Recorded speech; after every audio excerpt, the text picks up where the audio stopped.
Welcome to episode 5 of Deconstruct the Universe. My name is Patrick, and deconstructing with me today are Justin McDowell and Matt Perrell. In this episode, we'll be talking about the characters Vision and Scarlet Witch in honor of the Disney Plus show WandaVision. Before we get started, though, Justin is really excited. He has something that he just got in the mail. What did you get, Justin? I just got a copy of Marvel Superhero Presents number 18, featuring the first appearance of the Guardians of the Galaxy. And I'm very excited about it. Just arrived, bought it off of eBay, and it's in reasonably good condition. What year is that from? 69, I think. So it's old. I don't remember exactly. But yes, it's very old. It is yellowed, but the cover's a little bit beat up, but the pages are in really good condition, aside from one that has a tear on it. But I think it's more of a production error than foul play necessarily. That's Either cool. way, I'm really excited about it because I've long wanted this since I was a Guardians fan in the 90s, and I had enough money to splurge on it, so I picked it up. That's cool. You can tell the artwork is super old because I don't recognize those characters. It looks like some purple guy, and it looks like an old version of MODOK, but I know it's not. So who are the characters on the front? Yeah, the cover is funny. The art inside is also very strange. I forget who the artist is off the top of my head, but he's like well known for being a good artist, and I just wonder if this was kind of rushed into production or something like that. But on the cover is Vance Astro wearing a purple costume, and Charlie 27 he's got like a full spaceman suit on, and he's kind of square shaped. He looks kind of amusing, and then there's kind of a rough, sketchy looking Martin X who's made of crystal, and then Yondu is orange, even though in the comics he's actually blue, but for some reason on the cover he's orange. So just a very strange relic, but clearly the Guardians have evolved over time, and now most of these members aren't even on the team anymore. Yeah. So most people just know about Yondu out of those four. Yeah, and it's not even the same Yondu. Like, this Yondu is more of an analog to a Native American, and there's probably going to be some issues with bringing that to the silver screen, and so they turned him into like more of a cowboy instead. And there was a recent miniseries called Yondu where the 31st century Yondu comes back and finds his ancestry to be kind of a disgrace in the well-known Yondu that we all know, because he's like this rootin' tootin' hick of a cowboy, and basically Michael Rooker's character. I mean, he really gives it life. So yeah. So he basically like shames the present day Yondu into being a better person, and at the same time, not to spoil things, but Marvel kind of clears the slates of two Yondus so that there is only one Yondu remaining. Cool. Well, I'll be sure to post the cover art from this issue with the podcast so that everyone can take a look. Well, let's get into the purpose of today's podcast.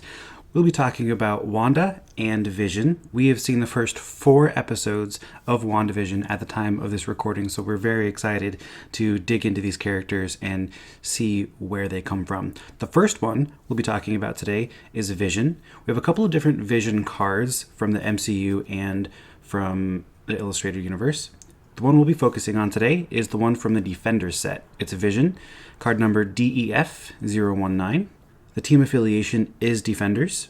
His stats are 5 cost with flight, 5 attack, and 5 defense, and 2 health. This will be Justin today. So Justin, just tell us who or what, maybe, is Vision. Vision is dumb.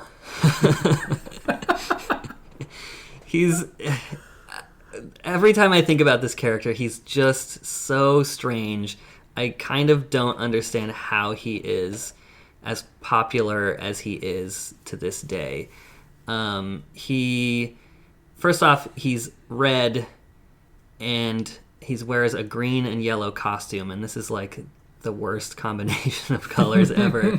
In the movie, they changed it to purple and green, which I think is maybe slightly better, but barely so. He's just like absurdly colorful in this weird way, especially considering the fact that he's a robot, or he's like an android. And so you would expect him to be kind of shiny and metal, but he's he's not. He's just kind of red and has bad taste in fashion. All the way up to the yellow cape with the giant collar around it. That's what I was gonna point out. That collar, that's a choice right there. That's a choice. In the movie, I appreciate how he looks at Thor, and then he's like, "Oh, people wear capes on this planet, so I'm gonna make a cape too." But either way, like, it just seems so superfluous for a robot to be like, "I'm gonna wear a cape." But underwear, of course. Yeah. He can change his density, so he can be super dense, or he can be intangible, which is like not a power you would expect a robot to have. Like, you would expect him to have super strength and have super fast reflexes, which he does, but then he can also change his molecular structure, which is just kind of it feels like an odd tacked on power to make him more interesting, maybe. And then because he can do that, then that gives him his super strength, but also gives him the ability to fly. So he can fly on top of all of these other powers. And he also shoots lasers out of his solar gem, which in the movie it's the mind gem, but in the comics it's its own entity. And so he does everything. He's like the Superman of the Marvel universe, but he's a robot. So he's kind of like Data from Star Trek, because he's super smart and he just can like do it all, which makes him kind of boring in my mind. But also he's kind of got a boring personality because he's so hyper logical and all that kind of stuff. So I don't know. Every time I think about him, I'm like, how did this guy get to be popular enough? And when he was coming into the movies, I was like, oh man, how are they going to do that? And basically it came out kind of how I expected, which was a hot mess. Like, Age of Ultron doesn't make a whole lot of sense. His origin in there doesn't make a whole lot of sense. And when they introduce his density shifting, then that's when Rhodey, War Machine, he's like, what the... they cut to him and he's like, whoa, okay, whatever that guy's up to, I don't know. I forget his exact reaction, but it's basically like, just show the power and then give it some reaction for lip service, and then from now on, that's just something that he does. And so, yeah, that's Vision in like pretty much the nuttiest nutshell that I could think of. Pretty straightforward. His abilities are increased density and decreased density, which falls in line right with what you were talking about. If Vision is attacking, double his current attack and defense this combat, or if Vision is defending, he can't strike or be struck this combat, and both of them are at the cost of 1 intellect. He has flight, but he...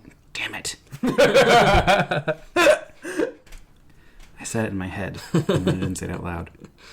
Vision has flight, we talked about that, but he doesn't have ranged on the card. It sounds like he shoots some sort of lasers out of his forehead. Yeah. I suppose they just made a choice not to give him range. I don't think he uses his solar laser all that much, from what I've seen in the comics. Like, it's definitely not what he's known for, but it is a little peculiar that he doesn't have range. Yeah, from what I know of him, he seems more passive than aggressive. Mm-hmm, yeah. And I think the powers work really well, because I do think that a lot of his power comes from that density manipulation. So if he increases his density, that makes him super strong. And if he decreases his density, then that's what makes him fly and become intangible. And so it definitely makes sense to focus on those specific things for this card. All right, well, let's take a look at the card art. This is from Avengers in 2009, Volume 4, Issue 24.1, and it's the cover. Before we talk about the actual art or the artist, I'm really curious what a .1 issue is. So this was an initiative that Marvel did at some point to get new readers, and they wanted to not have to cancel their series and reboot them with a new number 1. And so they decided to make this jumping on point, so they called it a .1, and it was kind of this line-wide initiative, so there are a lot of different .1s over the month or a few months maybe. And it was basically a way of Marvel saying, like, if you have heard of the Avengers and you want to learn more about them, or you want to start collecting this, then here's a good jumping on point where it's going to get you ramped up into like a good plot line or whatever, where you don't have to know a bunch of 80 years of back continuity or whatever. But that's cool. Nowadays, they just restarted over at issue 1, new volume. Yeah, I think that increases their sales a lot more. So People love a number 1. yep. They also charge more for them. It's true, but they are typically have more pages as well. The artist here is Brandon Peterson. What can you tell us about Brandon? I like Brandon Peterson. I think he's got a really rich art style. It's not too cartoony, and it's a little bit more on the more heavily rendered style. We were laughing at a panel where Captain America kind of looks like an old man, so sometimes it goes a little too far. But overall, I think he's a really talented artist. But I tend to think that about all of the people who worked for CrossGen. So that, I don't know if you know about CrossGen, but it was this company from 2004-ish, and they were making some waves in the comics industry, and I was totally sold on their promise that all of their comics would have the industry's best artists. And I do think that they really got some good output out of their artists, and Brandon Peterson was among them. Other names that they got were Steve McNiven. He was an artist who came up from CrossGen and then went on to do Civil War. And then Justin Ponser, the colorist, who is incredibly talented and has his marks all over Versus cards. So that's just a personal preference. I really liked the CrossGen style. But anytime I see those names pop up now, I'm just instantly like, oh, that's a really good artist. Cool. Do you think that this artwork accurately depicts Vision? I can see that he's phasing through something. Yeah, so it looks like he's decreased his density. It looks really cool. Sonia Obak does the colors, and we talked about her, I think, in the last episode where she did Warpath, and she just brings a real lushness to the artwork, and it gives it a really 3D effect. So it kind of looks nice, especially with Vision phasing through this wall or structure of some sort. And yeah, kind of has a lot of depth to it. Well, and I think when you're talking about 3D as well, the structure of the positioning of Vision as well, he's like reaching out towards the reader, so as if he's coming out of the comic book as well, which I think is just another added layer to his density powers. Yeah. All right, and the writer is Brian Michael Bendis. We've already talked about him, so if you want to know more about Brian Michael Bendis, go ahead and listen to our episode with Jessica Jones. Instead of talking about what's going on in this particular issue, I'm really curious about more of his origin story. So, Justin, can we focus a little bit more on that character? Yeah, so I wanted to read Vision's origin story because, again, I think about him so much for a character that I don't particularly like, and so I just wanted to know like how he came to be. And so I went and looked up his origin, and it turns out that he is essentially the son of Ultron. Ultron had created Vision, just like he does in the movie, I suppose. He had created Vision to destroy the Avengers, and so he sends him out, and he breaks into Wasp's apartment, and that's when she said, "Oh no, it's an unearthly, inhuman Vision." And that's basically where he got his name from. That's how he got his name? Yeah, so his name has nothing to do with vision or seeing or eyeballs or anything like that. She just called him a Vision, and then later he says, "Yes, I'm a Vision. I'm a vision of death." And then after that he's like, "Well, actually I'm just a Vision." So that is where that comes from. And then in the movies, it's also equally absurd, where Thor says he has a vision, and then apparently the robot just decides, I guess I'm going to be called Vision now because Thor had a vision, and it was me, I guess.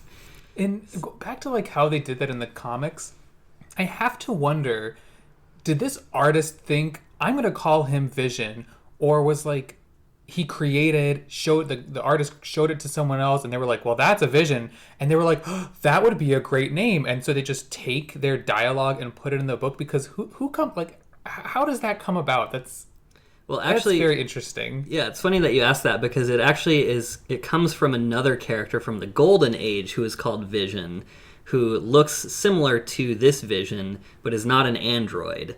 And so when Stan Lee was gearing up the Avengers and they were trying to add new members and stuff, then John Buscema, Roy Thomas wanted to basically create or bring the Golden Age Vision into the comics again. And Stan Lee was like, that's cool, but I really want this to be an android because androids are popular, or I love androids, or whatever. We need an android on the Avengers. And so you can call it Vision, but it's going to be its own. He's going to be his own thing. Well, that's interesting, at least. Okay. All right. So I suspect that they just wrote in some Vision plays on words so that they could use the name and call him Vision. Well, that's not great. Yeah. Like I said, Vision is dumb. Now, I haven't read this origin story, but I have read some Young Avengers, and I do know that at some point, I believe Vision dies, and then he gets brought back and serves as sort of a mentor to the Young Avengers. Is that right? I don't know anything about that. We'll say that's right. Okay. Yeah, it is. I think the Young Avengers, or somehow they find Vision in a box, and I think it may have been Iron Lad that finds him in a box and then reboots him, and they sort of use Vision as their central command type thing. I don't know a ton about that, but that's kind of what my brain is trying to remember. All right. The Guardians of the Galaxy end up using Vision, except by then he's a planet-sized mainframe, so he's the 7-cost mainframe character from the Galactic Guardians. That makes a lot of sense now. I believe you mean useless character, but... All right, and if people would like to learn more about Vision, do you have any recommended reading for them? Yeah, there's a series that came out called Vision. It's written by Tom King, and the artist is Gabriel Hernandez Walta. And that one is really good. I've read the first 6 issues so far, and it has a real moodiness to it. And it's basically where they kind of got the inspiration for the WandaVision TV series. It doesn't really have much to do with WandaVision if you like it, but it kind of has Vision. He's got his suburban family that he's put together, and he's trying to live a normal life while also being an Avenger. Literally put together, right? They're just synthezoids as well. Yeah, they're all androids of their own. So he's got a wife and a son and a daughter. Vision. Vision. And yeah, they're trying to live this normal suburban life. But of course, when you're an Avenger, there's always danger, and they end up getting ambushed by the Grim Reaper, and his wife accidentally kills the Grim Reaper and doesn't know what to do with it, buries his body in the yard, and their kind of nice suburban world starts to crumble around them. So it's pretty good. Marvel actually came out with a director's cut of it where they reprinted everything and put some extra bonus materials in the back, like sketches and things like that. And so, I mean, it's pretty good when Marvel is throwing their weight behind it to have a special edition made. Tying it into WandaVision a little bit more, I forgot about Grim Reaper being in the Vision comic. In episode 2 of WandaVision, in the intro scene that's animated, as Vision is going through, I think it's like the bathroom and then his closet, and then he goes through the floor downstairs. There's a crawl space type area in between the upper and bottom floors, and you can see the Grim Reaper's helmet next to some, like a skull, some cobwebs, and some bones in there. Oh, that's funny. So that's kind of a nice little tease there, yeah. That's cool. Easter egg or foreshadowing? Dun, dun, dun. I guess we'll see, because we can't see the rest of the series yet. We don't have a vision of what's about to happen. Moving on, is there anything else, Justin, that you'd like to tell us about Vision? I don't think so. All right, and the next card we'll be talking about today is Scarlet Witch, Wanda herself. The card number is DEF013. It's the first Scarlet Witch card that we got in the Defenders set. The second one just came out recently. In the Freedom Force set, her team affiliation is Defenders. Her card stats are 2 cost, range, 1 attack, 5 defense, with 1 health. All right, Matt, just tell us, who is the Scarlet Witch? The Scarlet Witch, aka Wanda Maximoff, hence WandaVision, she was originally a member of the Brotherhood of Evil Mutants, hence her second card being part of that team affiliation. She's typically known as an Avenger, though. The art that we have here is from a Mighty Avengers comic book. So it is interesting that they chose her first card to be a Defenders card but it still does fit as she was part of the Secret Defenders at one point in time. So, once thought to be a mutant and the daughter of Magneto, her history was recently retconned, though, so that she's neither a mutant or the daughter of Magneto. And the same can be said for her twin brother, Quicksilver. So instead, I believe it was just either last year or the year before, it was revealed that she was simply an orphan, kidnapped and experimented on by the High Evolutionary, and he is the one that manifested her chaos hex powers and for her ability to manipulate reality. Something happened or something went wrong, and he felt that she was just an abomination and then dropped her back off at Mount Wundagore, which is where her story originally picks up. Like, that's her original origin story, is that her and Quicksilver were living on Mount Wundagore, and I believe there was a fire of some kind, and they used their powers to rescue people, but then they ran out of the area for being mutants, and that's where they joined up with Magneto and the Brotherhood of Evil Mutants. So further along in her history, she also starts being trained in witchcraft by Agatha Harkness, making her a hexbolt-wielding, reality-altering, chaos magic-using triple threat. So I'm hoping maybe we'll get a third card one day that will go into her reality manipulating abilities as well. So since we're doing this podcast because of WandaVision coming out, we do have some theories, and if you're listening to this and you're watching WandaVision, you probably have seen it on some sort of social media stream of some kind, that people are theorizing that Agatha Harkness is Agnes from WandaVision. The name makes it pretty obvious when you have Agnes, Agatha Harkness. And then another thing that people point to about Agnes's character is that she wears a pendant, which Agatha Harkness wears as well in the comic books. We do have an Agatha Harkness card. It's from the Fantastic Battle set.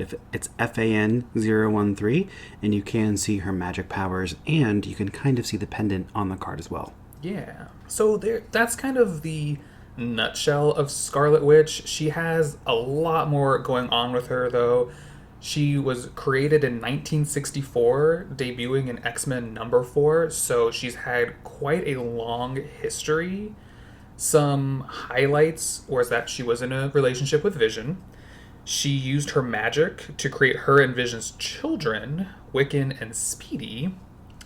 And then in Avengers Disassembled, Wanda suffers a nervous breakdown due to losing her children, and then her mind was like wiped of that memory, and the Wasp talks about it at some point, kind of triggering that memory again, and she goes on this nervous breakdown rampage, killing Agatha Harkness. It's presumed she kills Scott Lang and some other Avengers.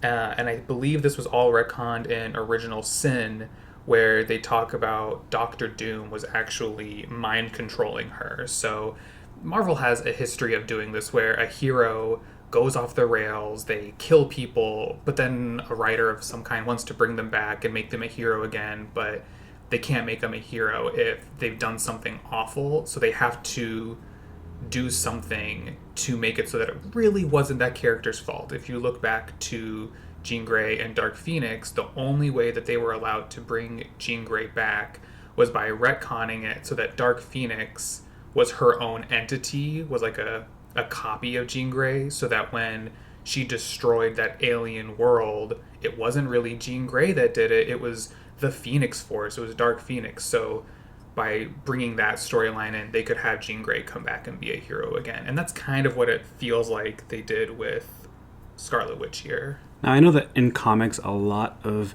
stories can be retconned, or new writers can just ignore things that have happened in the past. But from what I understand, Scarlet Witch has a pretty significant story that hasn't been retconned and had some pretty big ripple effects throughout the universe. I think that was called House of M. Is that right? Did you want to talk about that? Oh, definitely. House of M is definitely a point that has to be talked about when talking about Scarlet Witch. I'll actually jump forward and kind of give a reading list now, if that's okay, Sure. that I have for people. If they want to read about Scarlet Witch, but they don't want to go back all those years ago, back to 1964 until now, a good place to start is with Avengers Disassembled, which then leads into House of M. Avengers Disassembled is the point that starts House of M, really. Like, at the very end of it, Magneto comes and takes Scarlet Witch away. And then in House of M, she wants her children back. And so she wants to manipulate reality to bring them back in a way. And what she's able to do, kind of like by being manipulated a little bit by her brother Quicksilver, is she creates this reality where everybody gets their heart's desire. Her heart's desire is to have her children. Magneto's heart's desire is for mutants to pretty much rule the world and for him to be king, and that's kind of what happens in it. But it's all, of course, it can't stay that way, because Wolverine's heart's desire is to remember his past. And so because he can remember his past, he remembers the actual reality, which sets events to go forward where House of M is destroyed in a way. And at the very end of it, Wanda is so upset that people can't just be content with having their heart's desire, that they have to have like a terrible world that people were living in before. And she says the 3 words, "No more mutants." And after that, she obliterates all but only 198 mutants in the reality. So she brings like Earth 616 reality back, and only 198 mutants are left alive or with their powers at that point. So after House of M, you can actually jump into the issue that we're going to be talking about today, which is from Mighty Avengers during the Dark Reign event, where Norman Osborn has taken over as the Iron Man of the Avengers in a way, as he's Iron Patriot, and he has his Dark Avengers. And after that, you can go into a personal favorite of mine, which is Avengers Children Crusade. And this is about Wiccan really being the driving force of the Young Avengers to go find Scarlet Witch, as he believes he is the child, like he and Speedy are the children of Scarlet Witch, like reincarnated. So he is the driving force of trying to find Wanda. And after that, you can read another favorite of mine, which is Avengers versus X-Men. Scarlet Witch plays a pretty pivotal role in this, as she is capable of using her chaos magic to fight off the Phoenix Force. And after that, I would recommend going into Uncanny Avengers if you're still looking to follow along with Scarlet Witch. Uncanny Avengers wasn't super well received. I think it was a good idea, because often the X-Men and the Avengers are written as their own worlds, sort of. Like, they're all part of the Marvel Universe, but they only really cross over in, like, these big events. So Uncanny Avengers brought some X-Men characters onto the Avengers team, because you have Uncanny X-Men, and then you have the Avengers, so together you have Uncanny Avengers. And Wolverine needs another team to be on. Well, of course. He was probably only on like 2 or 3 teams at that time, so you had to bring in a 4th or 5th or 6th, whatever. Yeah. And after that, you can read Original Sin, which is where I believe, again, it is revealed that Doctor Doom had mind-controlled Wanda during Avengers Disassembled, and they reveal and retcon a lot of other things in that to kind of create some new stories and just flesh out some other characters as well. And then Scarlet Witch has her standalone series that started in 2015. I would go to that next, and I believe that was pretty critically acclaimed. I mean, I have not read that one yet. It's on my to-read list. All of the cover art is absolutely beautiful. It's usually like these deep scarlet reds and blacks and whites, so they're really pretty. And then after that, the last place I would leave you is in Avengers No Surrender and Avengers No Road Home. They're canon, but offshoots of the actual Avengers comic books that were being written, so they're kind of their own entities, where I thought they just pulled some really cool artists together and some really cool teams together to show off a story that they didn't want to handle, I guess, in the main line. But those are the last issues I've read that featured Scarlet Witch in them. And then she's been seen here and there, like in Jean Grey, she was in Star, and then the recent Empire X-Men series that came out during the Empire event. Okay, well, let's go back and talk about this issue. This artwork is from The Mighty Avengers in 2007, issue 21, page 6. The artist is Koi Pham. So Matt, what can you tell us about this artist? Koi Pham, excellent artist. I think we say that about most of the artists that we're going to be seeing. Marvel hires really good talent. I really didn't understand how much of their art that I'd seen over the years, though. He's done Mighty Avengers that we're seeing here, X-Men Legacy, Scarlet Spider. He's done some X Factor. Most recently, he did a very cool variant cover for Daredevil. In the recent issues for Daredevil, Elektra has taken over the mantle as Matt Murdock is in jail. So I would really recommend you go check his art out. He can be at Koi Pham Art on Instagram, KhoiPhamArt. I would really go look for that variant cover art. It's like Elektra, like, I don't know, her costume as Daredevil is so cool, and she's just like running towards the reader. It's awesome. I'd just go check it out. All right. The inkers are Danny Miki and Alan Martinez. The colorists are Jason Keith and Guru EFX. And the writer is Dan Slott. So let's talk about Dan Slott. What else has he written, or what might we know him from? If you know anything about comic books, I feel like you know the name Dan Slott. Whether it brings joy or not, he's a very well-known and prolific writer. If you're a Spider-Man fan out there, you definitely know him. Dan Slott worked on Spider-Man from 2008 until 2018.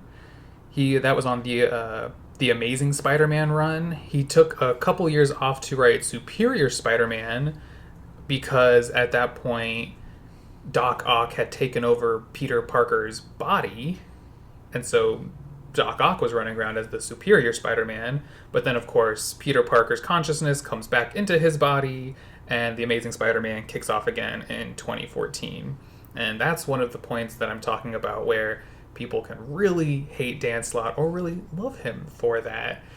People had very mixed reviews. I liked it. I thought it was pretty cool. I read the last few issues of Peter Parker before Doc Ock took over his body, and then I've seen and read some Superior Spider-Man stuff here and there, and I thought it was a pretty bold choice to do.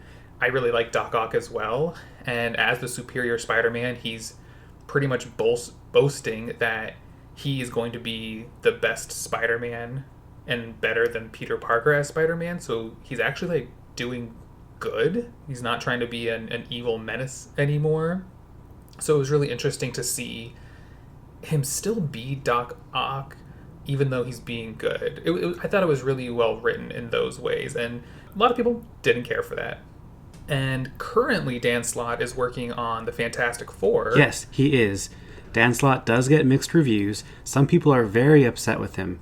I am also very upset with Dan Slott. He is currently writing the Fantastic Four, and he has depowered Franklin Richards. Not only has he depowered Franklin Richards, but he has made it so that Franklin Richards was never even a mutant. People are very upset about that. And yes, I am people. I am people too. Fix it, Dan Slott. I'm really hoping that it's some part of grander scheme. Well, and it's also very funny that we're talking about Dan Slott doing writing this issue and having depowered Franklin Richards, and then we talked about a moment ago how a couple years ago or whatever that Scarlet Witch and Quicksilver, they're no longer mutants either. So they just start being like, who's a mutant, who's not a mutant? I don't know. We'll write something to say one thing or another. Yeah, but I still can't get my mind around Scarlet Witch and Quicksilver not being mutants and not being the children of Magneto. Yeah. Like, I'm too old to think of it any other way. So you can say that, and I'll be like, okay, that's what it is now. But, like, in my mind, I'm always like, nah, it's not that way. I was thinking about this earlier, and I was like, I'm physically and mentally, I'm mentally trying to fight against thinking like that, because I will think about trying to talk to my dad about what's happening with Spider-Man or characters now, because he read the original Spider-Man comics when he was younger, and I would read his issues, and so when I would talk about things, he'd be like, oh, well, I don't like this anymore. Like, when the symbiotes were happening, like, I didn't like that, or the cloning was happening, I didn't like that, and I was like, I don't want to be the one that doesn't like what's happening now just because it's a new take or like different or whatever. So do I like what's happening with Scarlet Witch and Quicksilver or Franklin Richards? No, I don't like it at all. But I'm still trying to be like, it's okay. Like, there's still things to like. Don't just and like hate something because it's not the end of the world just because something's different. Exactly. So I love comic books. I want to keep liking them. I don't want to fall off because I disagree with how a character's being written or a change that was made, but I can still feel my dad in there going, I don't like this. Oh, I'm going to continue to read Fantastic Four because Dan Slott better fix it. Yeah. He better retcon his retcon. Well, and what's really interesting about that, too, is that they just had a crossover with X-Men and Fantastic Four all about him being a mutant and how he is welcome with the X-Men on their new island of Krakoa, which is too much to go into right now, but it's a mutant-only place. And so recently in the Dan Slott Fantastic Four, I think it was Xavier that reached out to him and was like, oh, by the way, you're no longer allowed on Krakoa. We just finally figured out that you're really not a mutant and you were using your abilities to like trick your DNA into thinking you were a mutant. But now that your abilities are gone, you can't do that anymore. So really we found out you're not a mutant. Not allowed here anymore. Bye.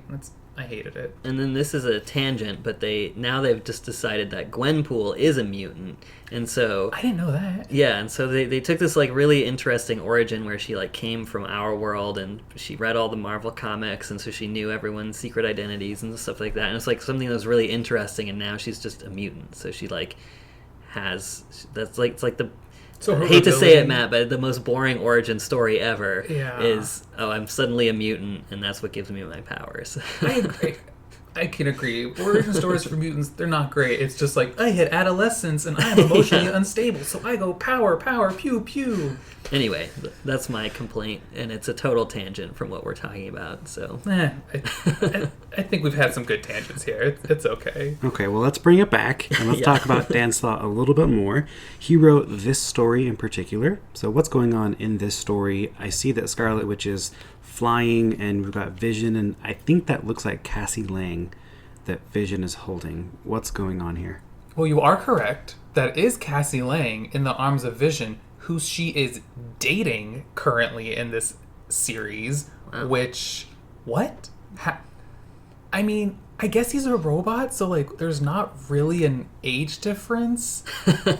But how do you go from dating the Scarlet Witch to dating Cassie Lang, who is the daughter of Aunt?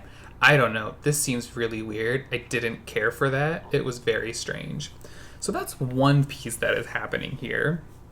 So again, this is during the Dark Reign event, which is where Norman Osborn has taken on the mantle of Iron Man. He's going around as Iron Patriot. We have Hammer cards after this. So you have Venom being Spider-Man, D'Ken being Wolverine. So in this, there are these catastrophic events happening globally. Volcanoes erupting, oceans on fire, locust, things like that. And it is said that some magical, mystical thing is happening for these things to take place. And Wanda is sort of teleporting all around, seeing these different Avengers and teleporting some of them away as well. And so it's kind of seeming like maybe she's the one doing it because this is after House of M, so she's done some very bad things. People are not trusting of her, so they're thinking that it is her. But later on in the story, it's actually revealed that a character named Modred has taken over Mount Wundagore, and he is using the Darkhold. It sounded like he was actually becoming the Darkhold itself. The words of the Darkhold were starting to wrap around his body, so he was like written by the Darkhold. And he is doing this to summon the Elder God of Chaos, the author of the Darkhold, whose name is Thon. I don't know if you pronounce the C, it's C-T-H-O-N, so I don't know if it's Chthon or Thon or Chthon. I don't know how to properly say that, but he's summoning this being, and he's actually summoning it into the body of Quicksilver. So he looks like Quicksilver. He's got that Quicksilver lightning bolt suit kind of thing, but it's very like red and demonic looking too. So that was an interesting bit at the end here. And all of this is kind of really making it centered on being a Scarlet Witch story as well, because you have the Vision there, old love interest that, you know, there's lots of stuff happening or having happened between them. You've got her brother Quicksilver there as well. You've got an Elder God of Chaos there, and she uses chaos magic. So it's definitely very much a Scarlet Witch story, and sort of her coming back after the events of House of M. But what she's doing through this is trying to rally some actual Avengers, no dark Avengers here. So she brings in Hulk, Hank Pym, who has actually renamed himself as the Wasp because Janet Van Dyne is dead, killed again by Scarlet Witch, I believe. She brings in Hercules, Vision, Cassie Lang. Jarvis is there. I don't know if he's really going to be part of the team or if he's just around as he's just always been a part of the Avengers. He's just always there. Someone needs to clean up their messes. Oh, yes, of course. That's what the butlers are for. And then you have Jocasta, who is Ultron's daughter, I believe. Or is it? Yeah, I think it's Ultron's daughter. And then Amadeus Cho, who we will see become a future Hulk. He's in our Champion set. And then U.S. Agent, who I believe we're going to be seeing in Falcon and the Winter Soldier. I'm not 100% sure on that. I think I heard that rumor, yeah. I believe so. So, yeah, that's kind of what's going on here. Scarlet Witch is the one bringing together Earth's mightiest heroes to fight against Modred and the Elder God of Chaos, Chthon. Well, you mentioned chaos magic, so I think this is a good opportunity to talk about her powers. On the card that we're looking at today, she has Hex, which means that enemy characters can't level up. I think that is kind of a boring power for Scarlet Witch. It's a cool power in the game, but it doesn't really lend itself to Scarlet Witch very much. I feel like this is a case of, again, and this is early on, I feel like this is a case of the creators saying, this is an ability I think would be good in the game and we'd like to have. Who can we give it to try and make it fit? And it kind of fits with Scarlet Witch and her hex ability. So when you hex someone, you're sort of cursing them in a way. So you're cursing the enemy so they can't level up. Like, that's my way of thinking about it, where I think if it happened the other way, where they were like, okay, well, we want Scarlet Witch to be in this deck or in this team affiliation, how can we use her powers to create a card? I don't think it happened that way. I may be wrong, but again, I think it was an instance of they wanted a specific ability to be in the game, and this is their way to get it in the game. Mm-hmm. Well, luckily, her other card does have a Chaos Magic ability. For a Might or an Energy, put -1/-1 counters on a random face-up enemy character equal to its cost or level. Now, this ability is much more indicative of Scarlet Witch, in my opinion, and I also want to take a moment to point out that I cannot find the art for this card. It's in the Freedom Force set. It's card number FRE015. If you can find the art, please let me know. I would love to source it, but until then, we'll just talk about the power. So what exactly is Chaos Magic? So Chaos Magic, I don't know, it's pretty much that. It's chaos, but it's also interesting because in Avengers Disassemble, Doctor Strange, Master of the Mystic Arts, says there's no such thing as chaos magic. So what is chaos magic really? Who knows? But it's stuff that she uses to do other things, I guess. Like, I don't really think she's using chaos magic to like manipulate reality. I honestly don't see a lot of chaos in when she's using her magic. She seems to have a pretty good control on it when she's not going crazy, at least. Though the times when I think of her having randomness or chaos with her magic actually reminds me of X-Men Evolution. That to me seemed like she would try to use her powers and they wouldn't be used in the way that she was wanting. And that's what this is reminding me of. I think X-Men Evolution kind of did the best showing of randomness in her chaos magic, where in the comics, at least from what I've read, she's had a pretty good control of them. Yeah, I feel like it comes out more as like telekinesis and psychokinesis and that kind of stuff, and not really in like a randomly chaotic sort of way. Well, I mean, I guess if, talking about WandaVision, it is happening in that, but again, I don't really see that kind of stuff in the comics, but in WandaVision, at least when she's, giving birth, all of this crazy stuff is happening around her. The picture frames and art on the walls are like spinning around. A stork comes to life randomly from like the wall painting. So like there's that stuff happening. But in the comics, yeah, again, she seems to have a pretty good control over her powers. And if any of our listeners can identify any of the stuff in the show that is indicative of comic issues that they've read for both Vision and Scarlet Witch, let us know. We would love to know where that comes from in the comics. Anything else about Scarlet Witch that you wanted to share with us? No, I think I feel good about what I've covered with her. I would again encourage the reading order that I provided earlier if you'd like to get to know her a little bit better. I think she's pretty darn awesome, so I'll probably be going back and reading some of those as well, because I haven't read that Scarlet Witch series from 2015, which I've heard is excellent. So I'll probably be doing that soon. Okay. And one more note on Dan Slott.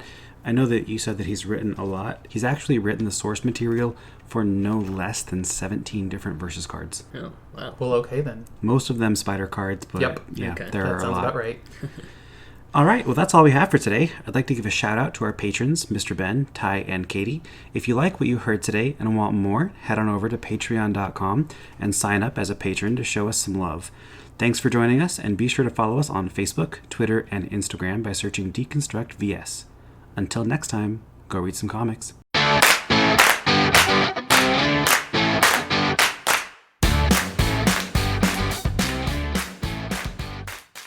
And both of them are at the cost of 1 intellect.